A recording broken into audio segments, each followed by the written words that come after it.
We have Luke Smaul on today's podcast, and as well as we have joined by Alan Ramsey with 4.0 Solutions, and we have Walker Reynolds back on the live stream. Good to have you back, Walker. I'm going to kick it over to you. Yeah, let me go ahead and turn the volume down here. All right, so how's it going, everybody? Sorry, as you can tell, I haven't been on the live Q&A for a few months. I'll be on the live Q&A more in 2022. Probably, let's say half the Q&As I'll probably be a part of. But this week we've got Luke Smaul from Chakra. This is Luke's second visit on the Q&A. I think it was in April of 2021.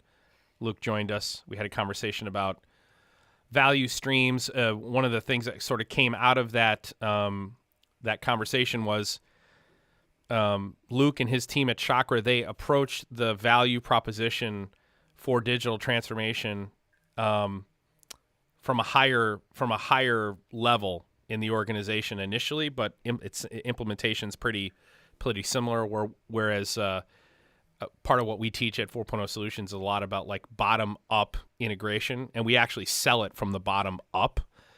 Generally, like specific use cases on the plant floor. One of the things that came out of that was we learned a lot from Luke about how to approach the value proposition from an enterprise focus, but still solve problems from a bottom up use case approach, right? So, and we talked to Luke last week, and we said, hey, why don't we have you back on the podcast and let's talk about what you guys have learned, what you learned in 2021, because obviously in industry, 2021 really was a transformative year for industry, right? And what did you guys learn? What did we learn? Kind of what do we expect in 2022? And here we are. But before we get started, all the housekeeping stuff. This month's sponsor is the Digital Mastermind program. So, and I'll talk about it a little bit later. I've got a couple of industry announcements, one related to Canary Labs, another one related to TatSoft and Frameworks.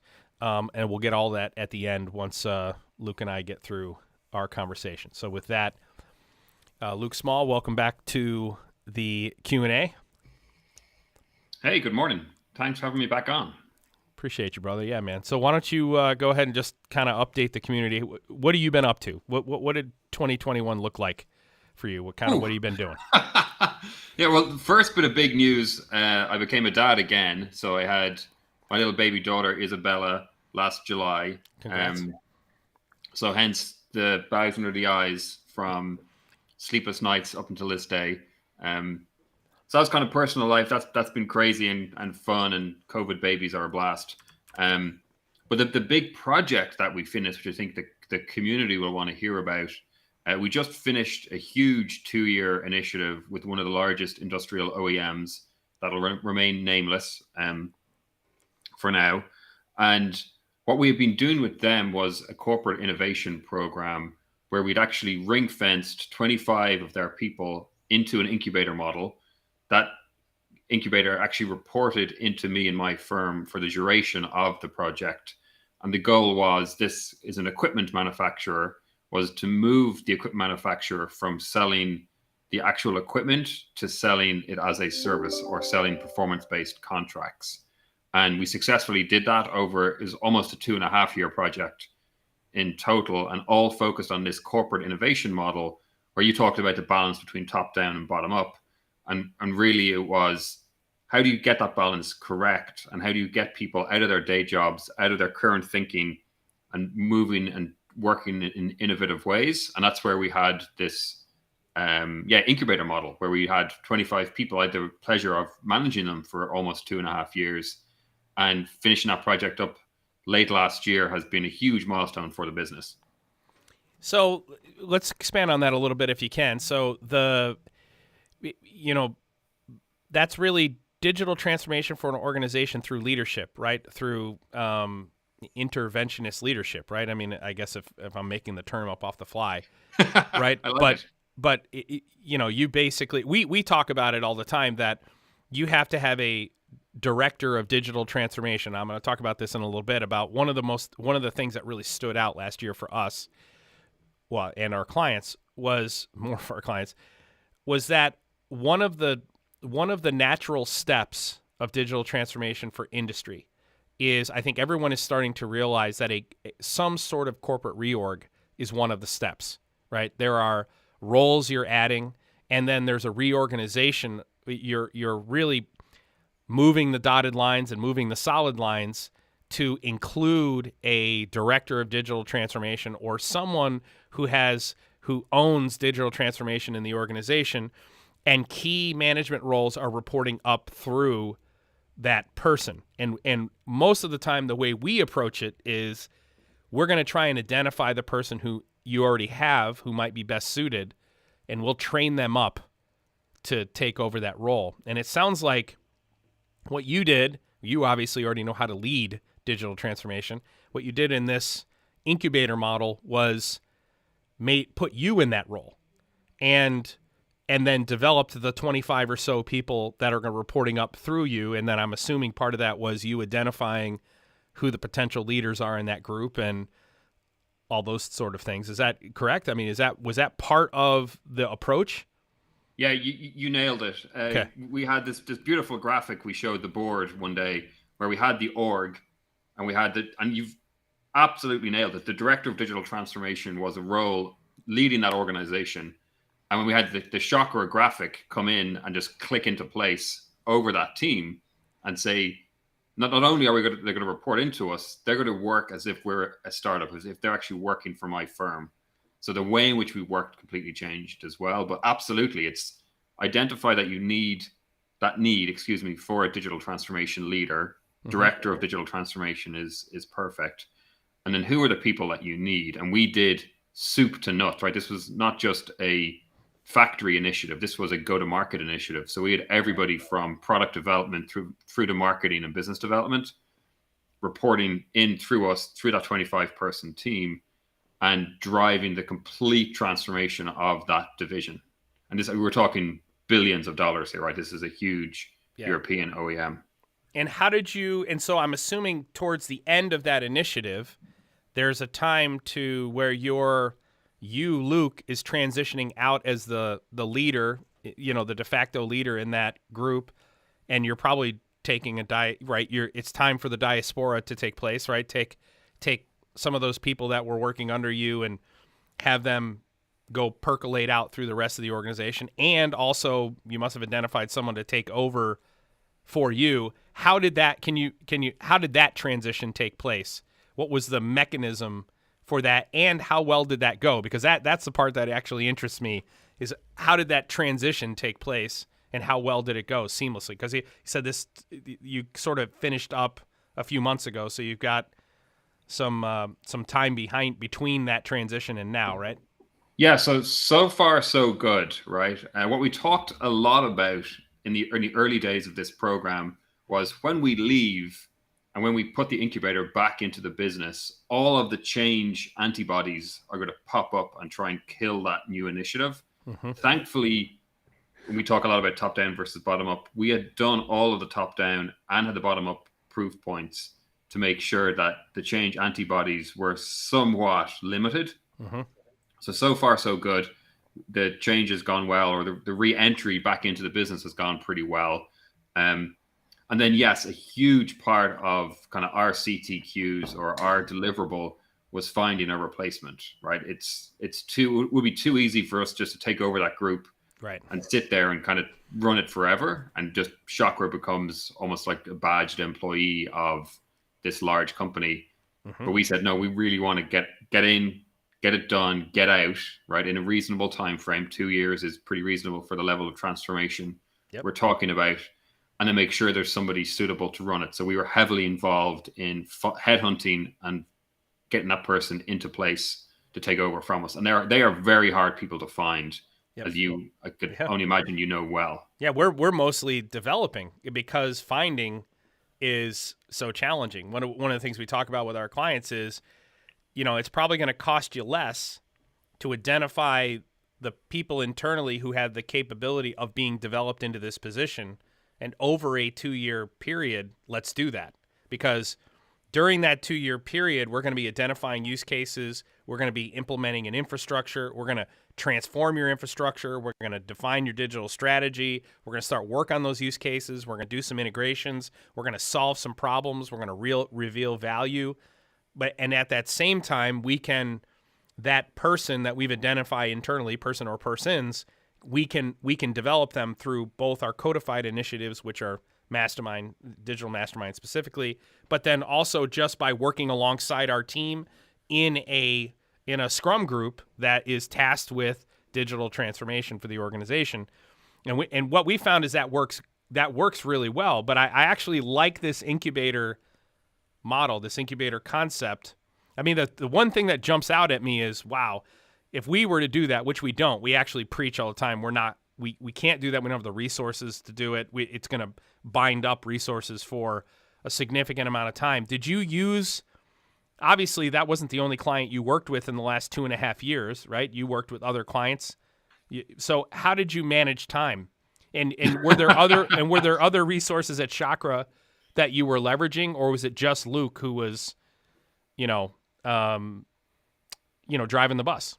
So the model, and we're still relatively new, but the model was to have 2 partners, so myself and my co-founder, both on the same project at any one time. Got it. And that would allow us change in and out. So I tried to do half of my time on the incubator and then half of my time with other clients and business development. Now, you understand, in your own role as a leader of a business, your time is ever expanding.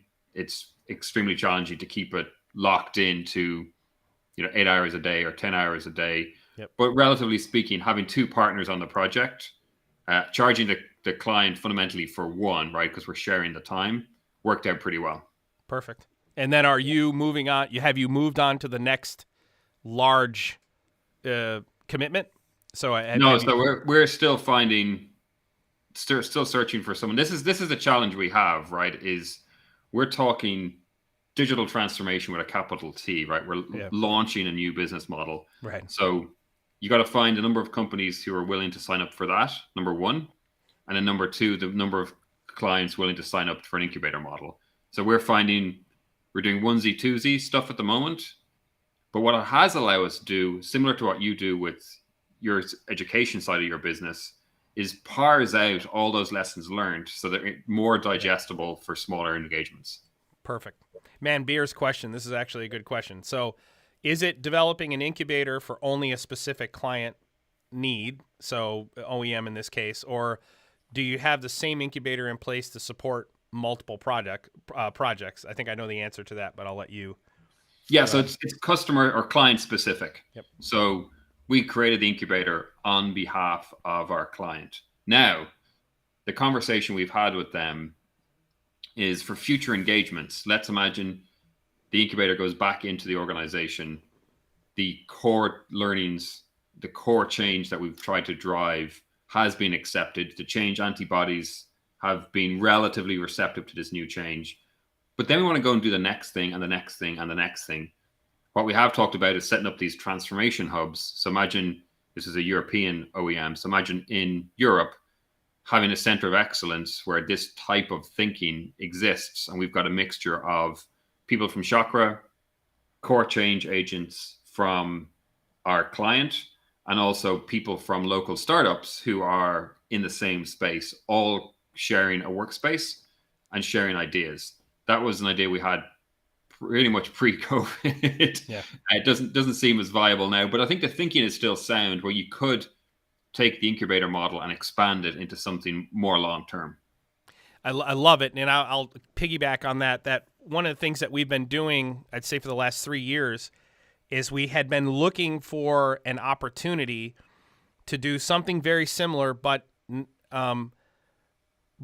where we're creating a transformation model, a transformation initiative for multiple organizations within the same supply chain. And I'm actually going to show an example of that. We've finally found it, right? Accidentally, we found it. I'm going to talk about it in a little bit and get your take on it.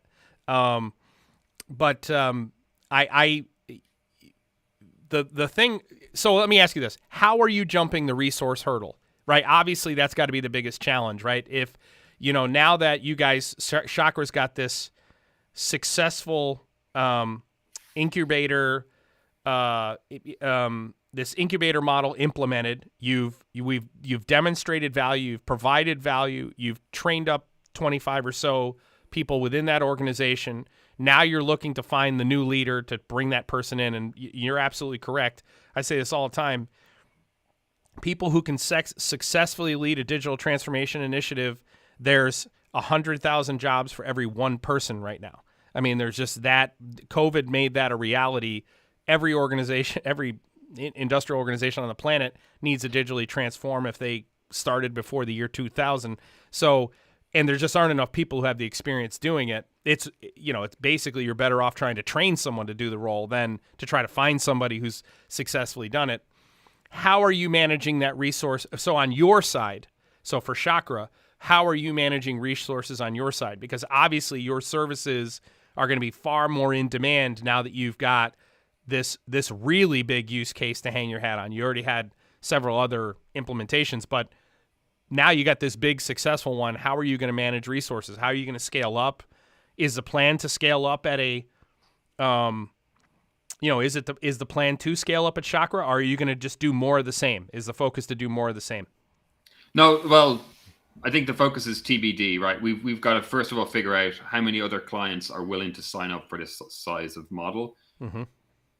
The interesting thing, Walker, and I'm going to guess you find this as well, and I shouldn't give away probably both of our secrets, but as hard as it is in theory to find these people, I also find when I get inside of organizations, there is so much overlooked talent. Oh, and I agreed. think, right? And Yes. if you've actually led an initiative like this and you can actually park your ego and know how you did it and not just think it was all you, Right. and you can really identify the help and the resources that you need, and you can identify those skills in people and the less obvious people, I don't find it that hard to find people. Internally with your clients, you mean? Internal with the clients, but then right. in the broader market, Right. People that may be willing to work for Chakra, right? Agreed. Right? And I forget which startup was it. There's a famous technology startup that used to hire stand-up comedians as their sales team because they were sick of trying to hire regular salespeople. But it's that kind of mindset, and it's the same mindset even with data science, trying to find these people, watching how people work, watching the skill set they have, and really knowing the type of skill set that you need to lead transformation. I don't find it that hard. And we're talking about people who probably have huge gaps in their technology leadership, for example, just right. as one tidbit, right, or one tip. The technology is easy, relatively speaking. You'll find people to lead the technology for you. People that understand people that understand change, people that are true ego or egoless leaders. Transformative leaders. Transformative leaders. Have the ability to be transformative leaders. That's the rare part. Yeah. And it's inside of organizations, inside of people. If you know what you're looking for, I don't find it that hard to find people, believe it or not. Agreed, 100%. And part of our digital transformation maturity assessment, part of our DTMA, where if you look at, part of what I'll talk about, what we did in 2021 was a lot of DTMAs for a lot of huge companies. And part of that process was identifying internal resources that should be part of your digital transformation team, right? And very few organizations, when they hire us, have that team already. They just have maybe a skunkworks initiative or something that's testing digitization or something. We're identifying the people internally who should be on that team, and we're not focusing on technical skills. What we're really focusing on are innovators, people who are generally disagreeable but can follow a very agreeable, transformative leader. Right, we're looking for those talents, people who are constantly asking, why do we do it this way? We're looking for that, like the trait that we're looking for is that the people who have that splinter in their mind, right? And then we sort of look at the cross-functional resources that we need, and we try to piece together a team and then fill in the gaps with external hires. But a huge piece, you look, there are a couple of guys probably on this call that were promoted through our recommendations this year. I mean, one guy went from, floor level engineer to director of digital transformation. It was like a 4-step jump for him, right? There was another guy went like 3 steps, went directly under the CTO. I want to touch on Manbeer's question here, where he said the role of the director of digital transformation owns an incubator. So in Luke's model, yes, we don't use the incubator model. I love this model, by the way. We don't use it. We take a little bit of a different approach, because the commitment of what Luke did that's a massive commitment. I mean, you're owning it initially, right? And I mean, that's a full-time position. So they took 2 guys to split that full-time position. But the director of digital transformation that we have is generally we're the acting director of digital transformation when we're leading maybe the first 2 years of the digital transformation journey for an organization. But we have a partner, a person we've identified at the organization, who is the director of digital transformation that we are training up at the exact same time. So we've identified them during the initial phase, the initial 2 weeks DTMA. This is the person that we're going to train to be the director of digital transformation. And we train them up over the course of that 2 years and then hand off to them.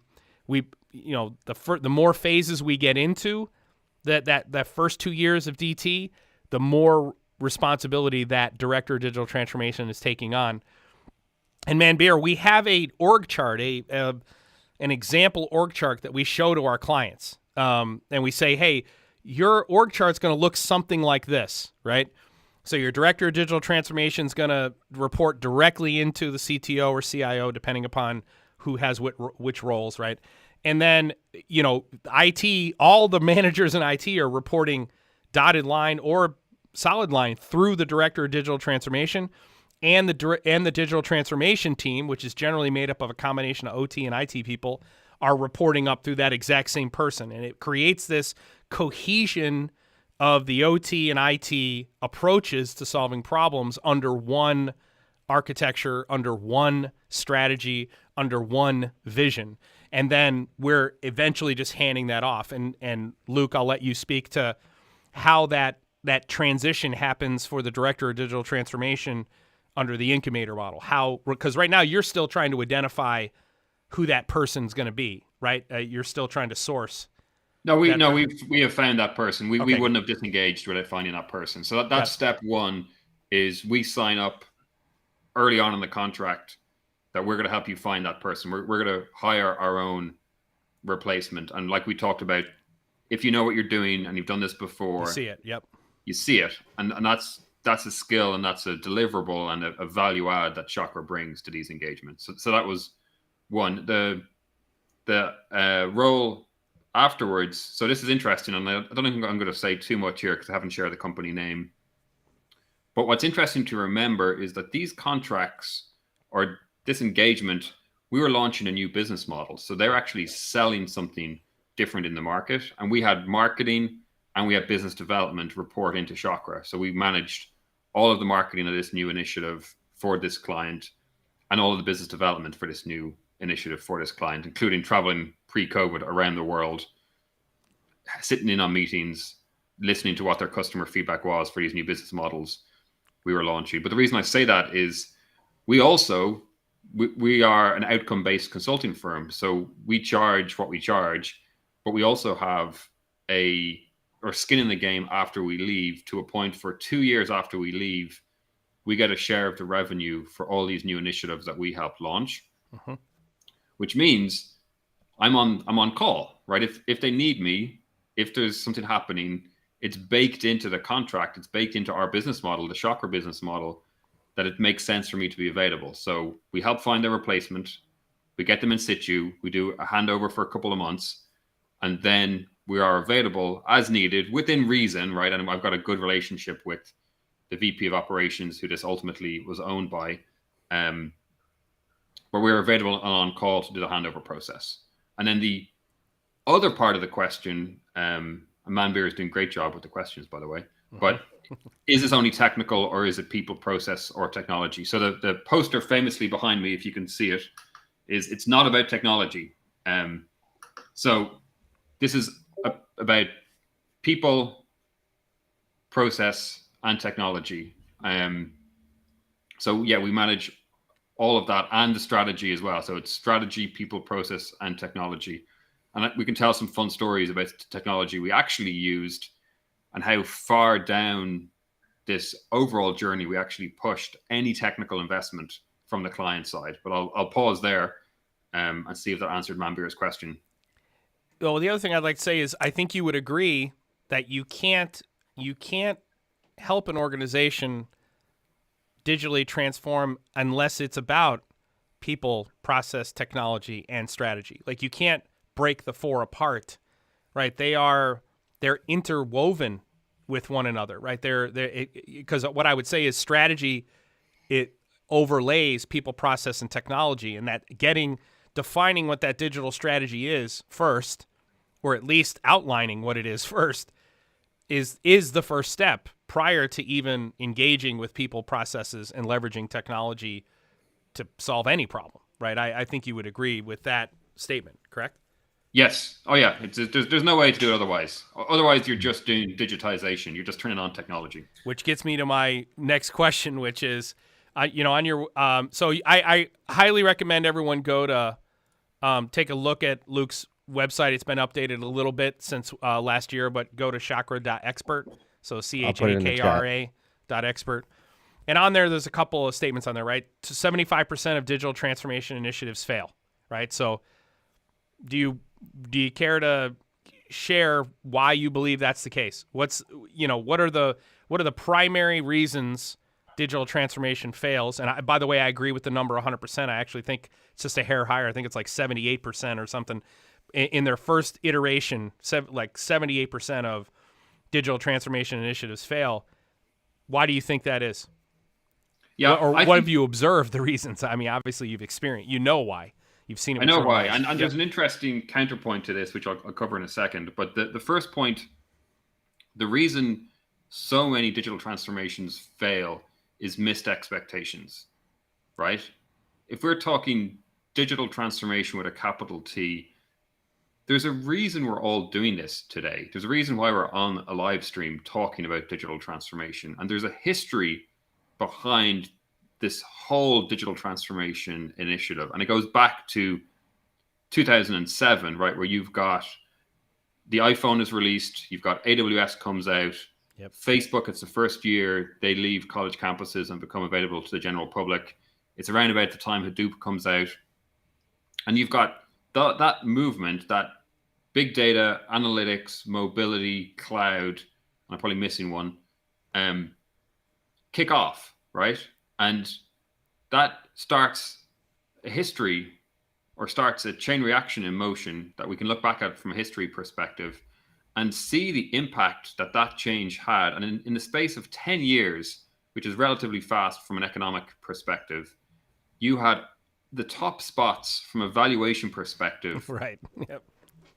Just change. It looked like almost overnight. And Warren Buffett pointed it out, right? That the top companies by valuation were no longer the industrial companies that we all work for. They were all platform-based businesses, right? That was around 2017. Around about the same time, Mark Andreessen correctly predicts software is eating the world. And that scares big traditional industrial companies. That scares the GEs. It scares the Boeings. It scares all of the sort of dusty industrial companies that we all love and work for or work with.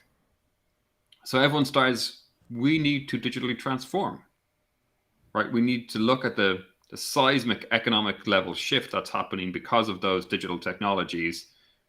It's playing out on Wall Street. We're seeing a change that's happening, and we need to respond to it.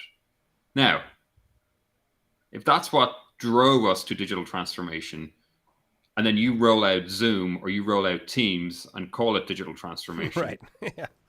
You're in for a big shock, right? And that missed expectation between why we're responding to seismic level economic shifts versus what people are actually doing when it comes to digital transformation is why there's so much failure. That's point one for sure. Yep. And I'll take it one step further. So you've given the 5,000 foot, right? It's a a failure of expectations. Underneath that, what I say is digital transformation fails basically for 3 reasons and 3 reasons only. You have the wrong strategy, which goes to those expectations. You pick the wrong technology to achieve the strategy, or you're using the wrong partners to leverage the technology to implement your strategy. It's one of those 3 reasons, right? Internally, if I go down to the 100-foot level and I say, why does digital transformation fail actually within an organization? So say I'm using an effective strategy, I'm using acceptable technology, and I've got decent partners. Why am I failing internally? And it's because I'm not setting expectations clearly enough. And what I go to, there's 3 other additional points that I say, well, the reason I'm not setting expectations reasonably enough, and being able to change those expectations based on what I learn, right? I talk about this all the time, that one of the most important lessons that every organization has to learn going into digital transformation is you must remain agile. And I make this point that what you want today is a function of what you know today. And digital transformation is all about exponentially increasing the collective knowledge of your organization. And whether that's just a byproduct, whether it's a symptom or it's an actual goal, it's still a thing. The collective knowledge of the organization increases exponentially through this journey. And if what you want is a function of what you know, and what you know is going to increase exponentially, then it follows that what you want will change exponentially over the arc of this journey. And you must have a mechanism to adjust to those changing expectations. And so I've got these 3 things that I always point out. I say digital transformation requires transformative leadership. So whether that's the director of digital transformation, whether that's the CTO or CIO who's saying this is something we need to do and this technology is out there and here's how we can transform the business, whether it's the CEO saying I just went to, somebody from McKinsey just called me and said we should digitally transform and I'm scared shitless because our competitors are doing it and we're not doing it, and hey, somebody digitally transform us, it requires transformative leadership, right? Number 2, legacy manufacturers, one of the things that they need to start doing yesterday is putting technologists in charge of their organizations. So the vast majority of people who are running manufacturers and industry, they're not technologists. In fact, they're ignorant to technology. Now they don't need to know the technology inside and out, but they need to understand the potential of the technology at better than just a strategic level. So if you look, we've been working with chemical companies lately, and a couple of different chemical companies, some that make ink, some that make pigments, some that make, acetone, whatever. And one of the things that stands out, they are transforming so much faster than the other discrete manufacturers we work with. And if you compare them to, say, the automotive manufacturers we work with, the chemical companies are moving so much faster. And they're being so much more successful. And we asked ourselves as an organization, why is that? Why are they so much more successful? So we started looking at who runs those companies. Well, they're all chemical engineers. Literally every position is a chemical engineer. And that's the key point, right? You said technologist, but engineers by nature are technologists. That's technology can be CNC technology. It can be material science. It can be you name it. It doesn't have to be bits and bytes. But if you've got that mindset, if you're an engineer at heart, right? Yes. And this is, people are arguing this is what happened at Boeing, right? The engineers lost their seat at the table, and we saw the kind of quality issues that have popped up, yep. Right? That's a big difference, and it is. It's engineers in the hot seat makes a difference, and they are technology inclined. They'll understand the bits and bytes if you guys explain it to them correctly. Right. They'll get it. Or you give them the time to do their own homework. Also, they will. They'll come back. They'll come back 100 times more fluent in the technology you just talked about last week, in 1 week, if you just give them the time to do their homework. I mean, right. Exactly. I have a question. Go ahead, Zach. Yeah, I liked what you said earlier, Luke, about the change antibodies. I love the term. What makes a change? What makes a change antibody, and how do you mitigate those? And is that like someone who's just not an engineer, or are there engineers that are change antibodies, and how do you mitigate? I think there are like, so definitely who are they? engineers that are change antibodies. So how do you mitigate that when you're doing this? Yeah, so first of all, you want to make sure they're not on the team. Sometimes he's right. He's right. Now, I heard an interesting phrase, and I think your audience won't mind if I ever use this phrase. But there's some people that you want pissing into your team versus pissing out of your team. Right? I like it a lot. So there are certain change antibodies that you'll actually bring in, right? Probably the nicer way to say it is keep your enemies close, right? But or closer. But yes. So first of all, they can be engineers. There are certain change antibodies that you'll actually want to hear their opinion as early as possible. So you bring them into your team, right? 100%. Yep. But then, unfortunately, I think there's two schools of thought on this. There are personality types, right, that you've got to allow for, and I think this is often the challenge of innovators. And embrace. Right. Allow for and embrace those personalities. I know where you're going here. I know exactly where you're going here. So first of all, the type of people that you would generally get onto your team, if it was my way, right, would be highly driven people, highly influential people, probably not massively worried about the details, just hard charging, love change, love technology, go, go, go. Yep. Now, it's too easy to fill your ranks with those kind of people and not complement that with the types of people who are going to challenge you and say, whoa, whoa, whoa. I'm a high compliance type person, for example, right? You need an Alan Ramsey for every Zach. That's right. You need an Alan. We just got done talking about this with Alan 2 weeks ago. Alan, what is your role in our organization? Your role is to tell us when we're wrong. That's literally said to him. It's your job to challenge what we're saying, and it's your job to say, why is it? Why do we believe that? Why do we do it that way? Why haven't we codified this? Why have we codified that? We call it building dynamic teams, but I didn't mean to cut you off, but go ahead, Luke, please. No, that's perfect. And that makes sense. Is you for every Zach, you need an Alan, right? That's right. And if you can get that right early on and know the personality differences, the personality spectrum that you need on your team, it's much easier to dodge and weave the change antibodies when you get back in. Unfortunately, they still exist. And the people I find personally the hardest to watch out for are the folks that are cruising.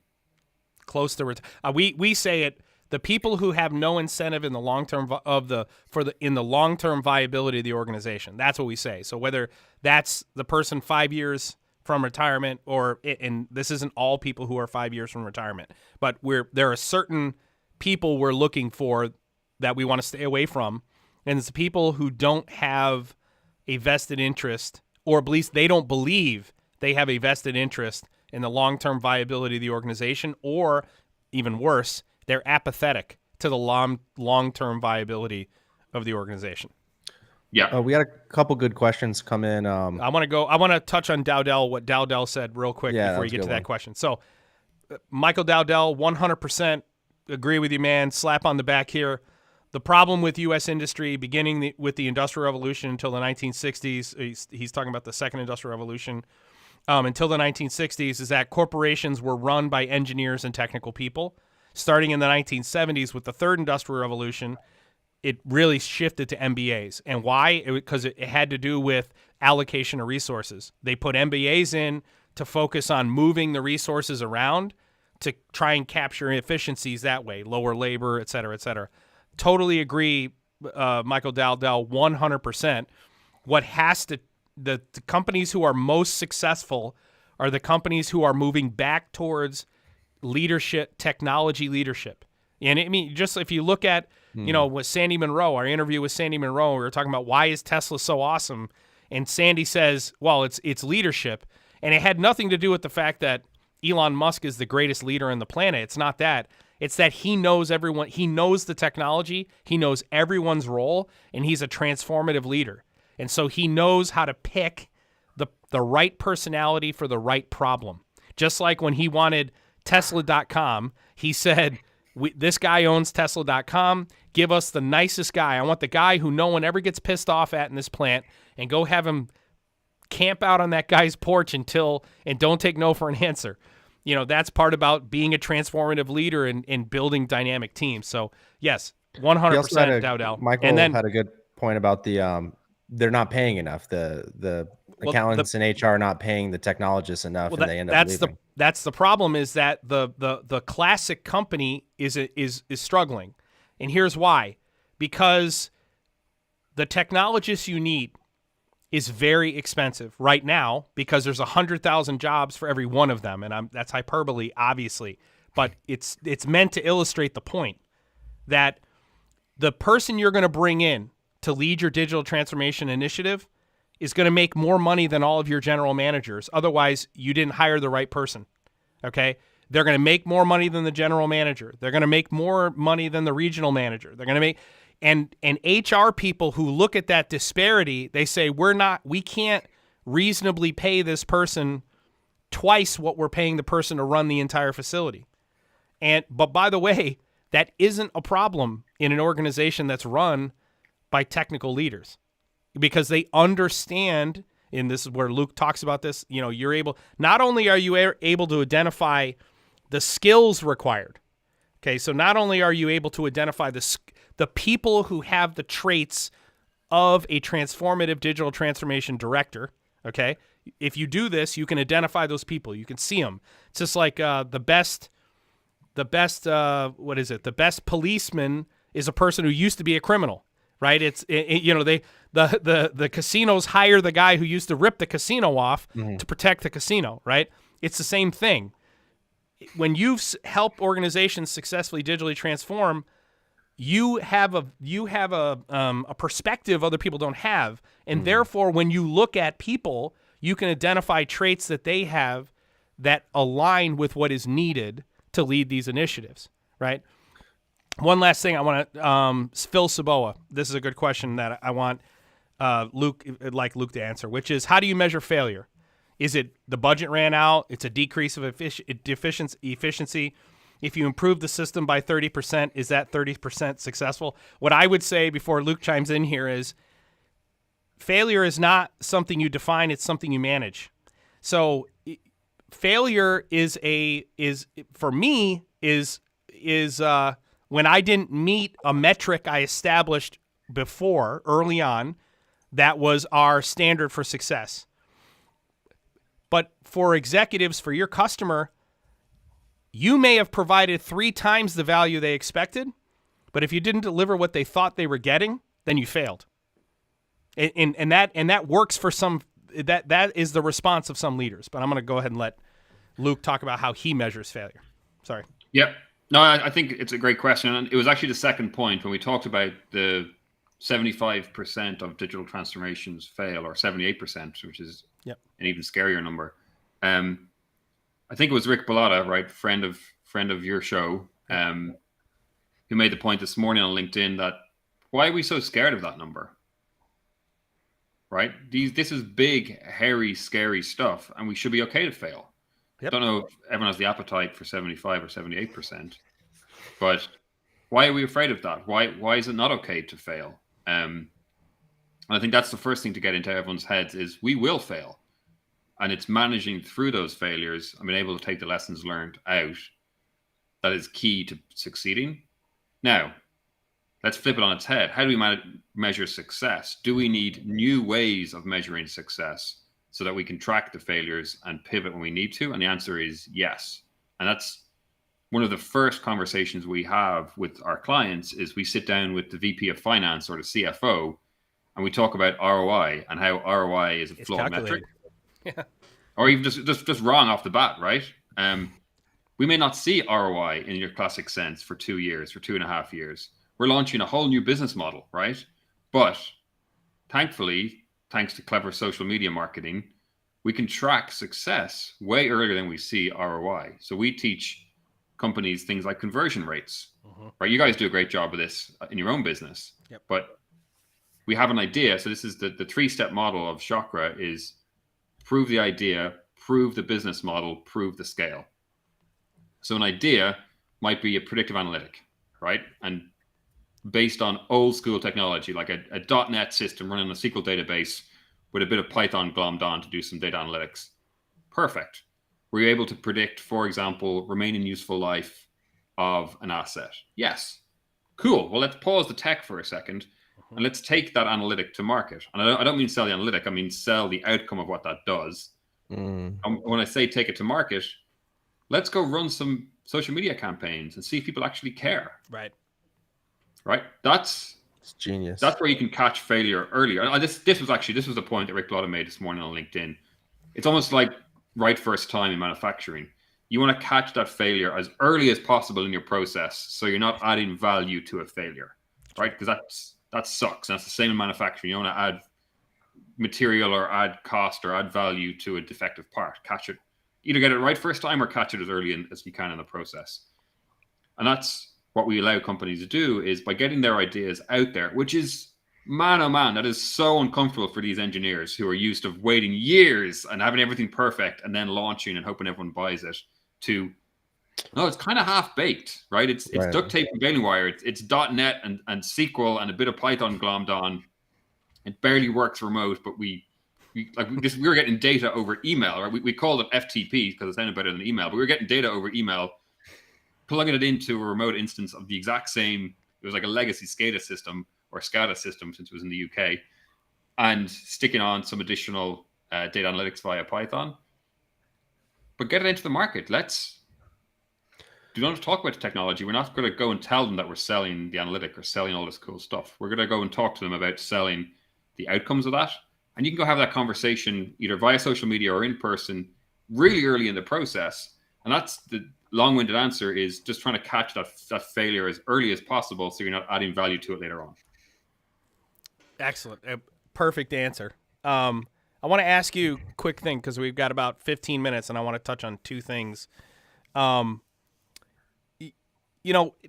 since we last met in April, right, obviously, for us, what we observed was between April and now, for our clients and the projects that we've worked on, the organizations that we've consulted with, if there's anything that I've learned since you and I last spoke, it's that the level of fluency in the market for the value of digital transformation has increased exponentially. That is and another way to frame that is the people that we talk to now, the leaders of organizations who are reaching out to us for help, understand their problems a lot better than they did a year and a half ago, before April, or at a minimum pre-COVID.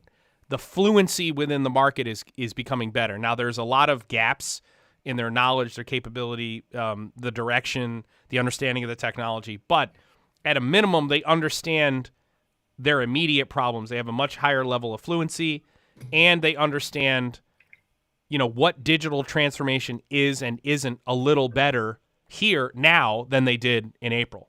That's one thing that has really stood out to me.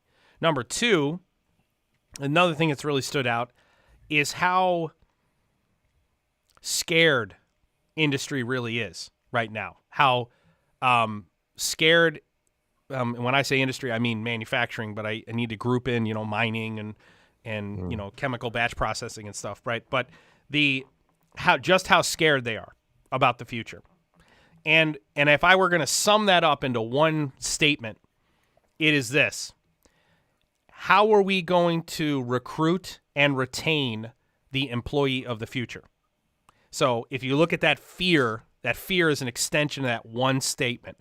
How are we going to recruit and retain the employee of the future? Those are the things that have stood out for me. But for you, what has Chakra seen? Since we talked since last April, what have you seen? What are your major observations in our industry, you and your clients, since that time?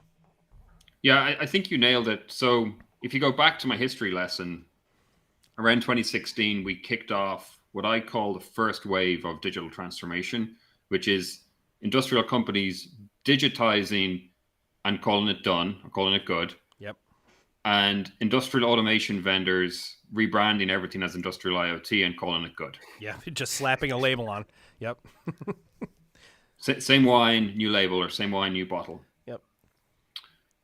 I was expecting around 2020, around 2019, that we would see the second wave of digital transformation, where the tough questions will be asked around the real value of everything we're doing and getting back to the seismic level shifts in the economy that I mentioned. COVID delayed that for a little bit, and it's probably fair. I mean, I'm hard on Teams and I'm hard on Zoom, but in reality, it was transformative that we all managed to keep our jobs. Well, excuse me, that's a little bit elitist of me. Most people manage to keep their jobs, right? If you're lucky enough to be able to go and work remote. Not everyone had that luxury, unfortunately.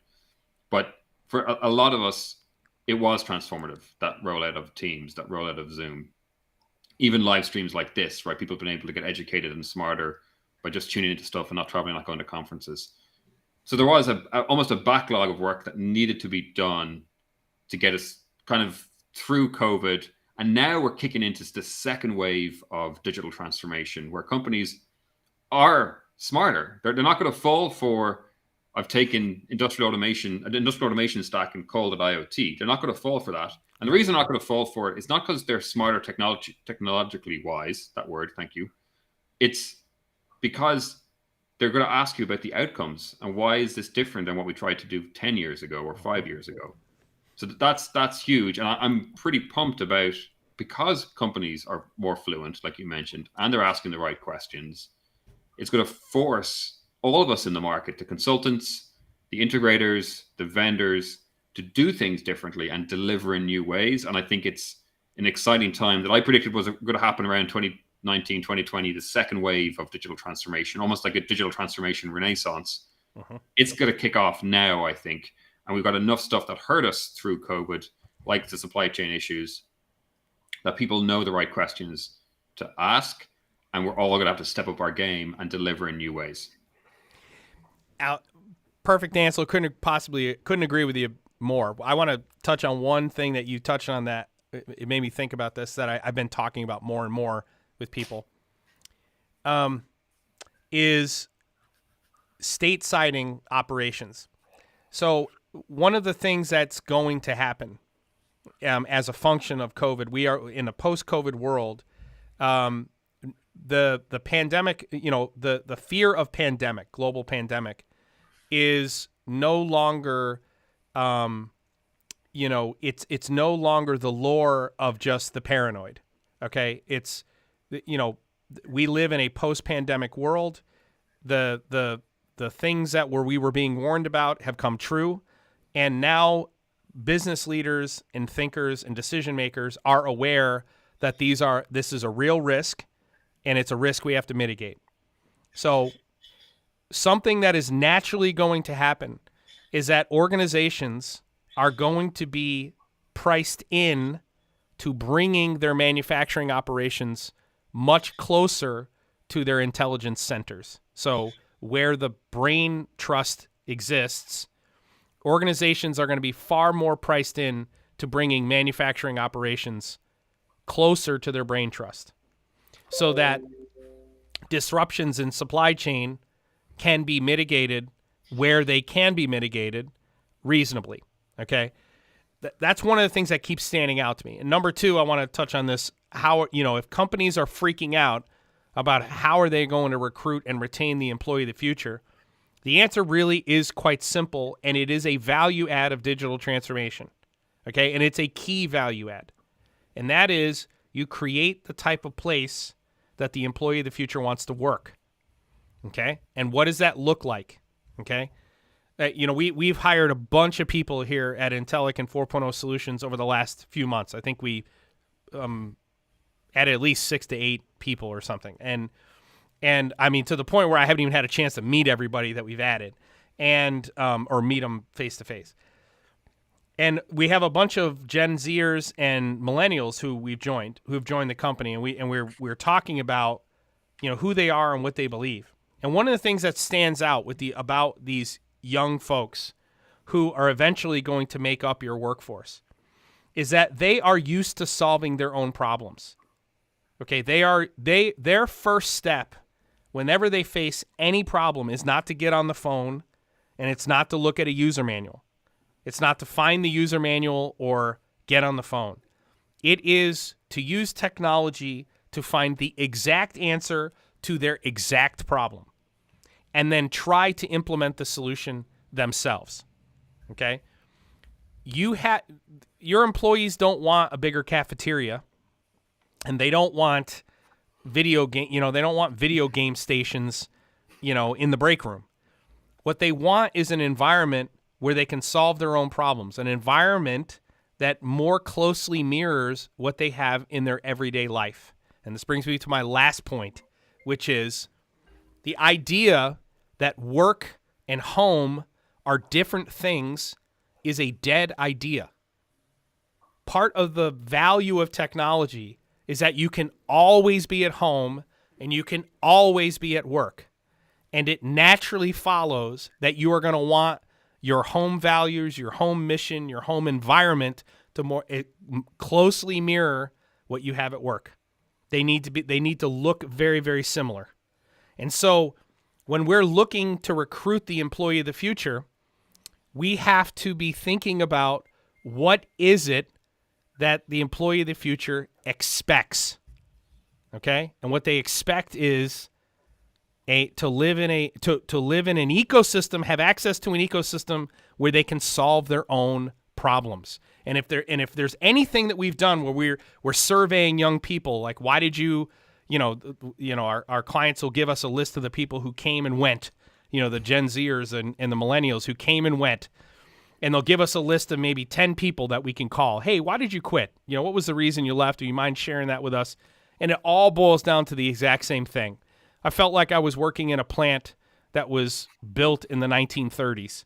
I feel like I went to my grandfather's job, and I don't want to work at my grandfather's job. I don't want my grandfather's job. That's why companies like Tesla are able to recruit and retain Gen Zers and millennials, and other Volkswagen can, Amazon can, but other organizations can't. Right. And I wanted to make sure I touched on that point. And I think, Walker, just to go ahead. add to that, because I think it would be miss of us not to touch on diversity, inclusion, and equity coming out of last year. And I think when you talk about those millennials, you talk about those Gen Zers and the environment they want to be in, they want to be in diverse, equitable environments. And they want to be surrounded by people that bring diversity of thought, diversity of leadership, equity of leadership. And I think it gives us hope for the future that Gen Z especially are demanding this. Leadership are now talking about if 2021 drove that level of focus around diversity, inclusion, and equity. And it makes me pretty excited for the types of companies that I'm going to go work for or work with and see the level of change and diversity that's inside these organizations. And it's a huge part of that environment that you mentioned. And it's a huge part of bringing work and life closer together. Agreed. And the way we describe that, instead of diversity, inclusion, and equity, we call it mission and values. That the Gen Zers and the millennials, they are mission and value driven. They want to be part of something bigger than themselves, and they want that thing to be moral. Morality is a very important thing to that generation. And I talk about all the time that it's an intellectual shortcut to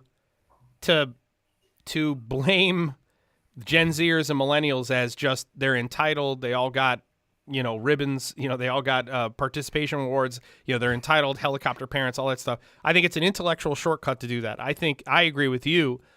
There is an incredible amount of value that can be tapped into with that generation we were just talking about this morning. Imagine what will happen. You look at the unemployment rate in that group, right? It's just massive. Right. And, especially post-COVID. And if you imagine what it means for the global economy once industry figures out how to tap into their productivity, imagine what it will actually mean. Right. Not that their productivity replaces the productivity of some person in a much later generation when they add to the overall productivity of our global economy. It'll have a profound impact on opportunity for those that they want to help, right? Last thing I wanted to touch on is kind of what we're doing. There's a sort of an exciting thing that we're doing that we have an opportunity. We have 3 clients that we worked with in the last year. One of them we've been working with over the last couple of years. but we got 3 clients that are all links in the same supply chain. All right. So what we have is a chemical company that makes inks and pigments, and they sell those inks and pigments to a flexible packaging company that makes packaging for like food and beverage companies. And that flexible packaging company sells packaging to one of the biggest sugar water manufacturers on the planet. And all 3 of those companies are our clients, and all 3 of them we have worked to digitally transform. And we only recently found out that they are links in the same supply chain, and they are linear. And so in 2022, we have an opportunity to integrate those 3 companies together using common technology. We have a chance. What we're going to be doing is connecting all 3 of those companies together to share data and information back and forth between those 3 companies. Okay? And I think it's a super exciting opportunity to demonstrate the supply chain of the future. We call it supply chain 4.0, and how digital transformation for manufacturers and industry eventually leads to taking my digital ecosystem and integrating it into a digital supply chain. And we hope to present that to the masses, probably towards the end of 2022. And this is, by the way, and the reason I bring it up in this call with Luke here is this is something I knew was going to come down the pike, and it wasn't something we really started talking about until I met with Luke last year in April. It was something that sort of, there were things that he said in that our initial talk that really told me, hey, I think we're closer to being able to make that a reality than I thought. And it had more to do with his go-to-market strategy and some of the, the technologies that they're using. And so, go ahead, Zach. Yeah, I have a question. Now that those companies are working together, how do you see the actual business relationships changing now that they're digitally connected and moving maybe towards more like what Luke's talking about, like platform, changing the business model, business as a service model? Do you see that happening? And then, Luke, if you have anything you want to add to that. So do you understand the question? I understand what you're getting at in terms of business as a service or manufacturing or OEM as a service. Really, right. But we are still in the initial phases of getting the 3 companies connected and on board they're all on board. They've all said, yes, we want to do this. They've all said, yes. We're still working out all the contractual stuff, to make it which data is going to be shared and, and how is it going to be shared. Right. Richard Blanchett, B2MML for B2B information exchange. No, it actually will be through an MQTT broker unified namespace. B2MLL is how each of those companies share data from their ERP systems into an MQTT broker namespace. But the way that they will be sharing data with one another is through a broker namespace, basically taking their unified namespaces from their MQTT brokers and publishing them into a common broker namespace that all 3 of them can share from. And then we're working on all the, naming topology and all that kind of stuff right now. So I suspect we will start initial integration probably in April or May, and then we'll have a better idea on how valuable this data is for these organizations. But what I would say is this: the initial conversations we had with them, we just asked them 3 questions. What's the number 1 complaint that customers give you about your products? Which data of yours would be valuable to your customers? Which data do you have that you think would be valuable to your customers? And which data does your customers have that you believe would be valuable to you? And our focus is around those 3 questions and populating the namespace with that kind of data. But I just wanted to say, this is going to happen. We have 3 companies. They've all been transformed. They're all our clients, and they're all customers of one another in a linear supply chain. And we're going to have an opportunity to present this value to the world. And so we're kind of excited about it. But Luke, thanks, I wanted to present that to you because I actually think I want to consult with you a little bit about our approach to presenting the value proposition, right, at scale to these organizations. Because right now, right? the business relationships are what have been in place for many, many years. And with the new ecosystem, there's probably a new business model that could come along with that, which is no question. No question. That's the beauty of it, right? And yeah, happy to help. We could do a whole other live stream just on that. I think the interesting takeaway to try and boil this down for folks today, you mentioned it's a linear supply chain today. Yep. Could we make it a circular supply chain tomorrow based on this data? And I'm going to argue that you will be able to make it into an actual circular supply chain where there's first of all, there's going to be data feedback loops, but then is there better raw material feedback loops? Is there less waste going down this linear supply chain? That in itself makes it circular, right? And if folks want to learn more about supply chain 4.0 or circular supply chains, I'm going to plug a very good friend of mine's book. Great book. Have you seen this one? I have seen it. Somebody actually mailed me a copy of it. It was like great. It was a gift sent to me. Yeah. So Deborah Dull, author, good friend of mine, absolute circular economy genius. You can see I've used it well because it's covered in dust and junk. But I think there's huge opportunity as we connect these supply chains from a digital perspective, that the business model can shift. And the first thing that's going to happen is they're going to be incentivized to not push waste down a linear supply chain. Agreed. Back to that comment earlier, right, about don't add value to waste, don't add value to defects. As you start to connect these factories and suppliers, we're going to hold back waste.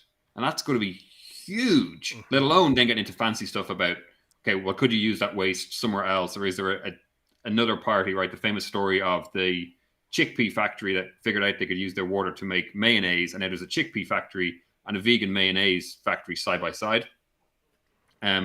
These are the kind of things that we can do when we start to link up these supply chains and share data in new, interesting ways. So I'm pretty excited by it. And I agree 100%. And I would say the circular supply chain, or we call it hub and spoke supply chain, but it's the same thing. It's a different term, but it means the exact same thing. I do love Deborah's book. A lot of the concepts I talk about she has outlined in her book, and I got some of them from her where it was like, wow, light bulb, boom. It was Zach, the other thing I want to do is link her book in the description, please, since we did touch on it here. And with that, I know we're a couple minutes over. Luke, I definitely don't want to wait 8 or 9 months, 10 months between our next visit, maybe 6 months down the road or whatever, we do this again. And I definitely want to talk to you a little bit more about roping you in and talking about the value proposition for this integration. But I want to, on behalf of the community and our team here, I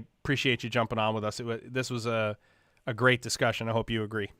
Thanks so much. Yeah, Luke. Always a pleasure. And as soon as you guys want me back on, I'll make myself available. And then, let's do a quick brainstorm on the. And quick plug for your with Henry and is it Clarify IO? Yeah.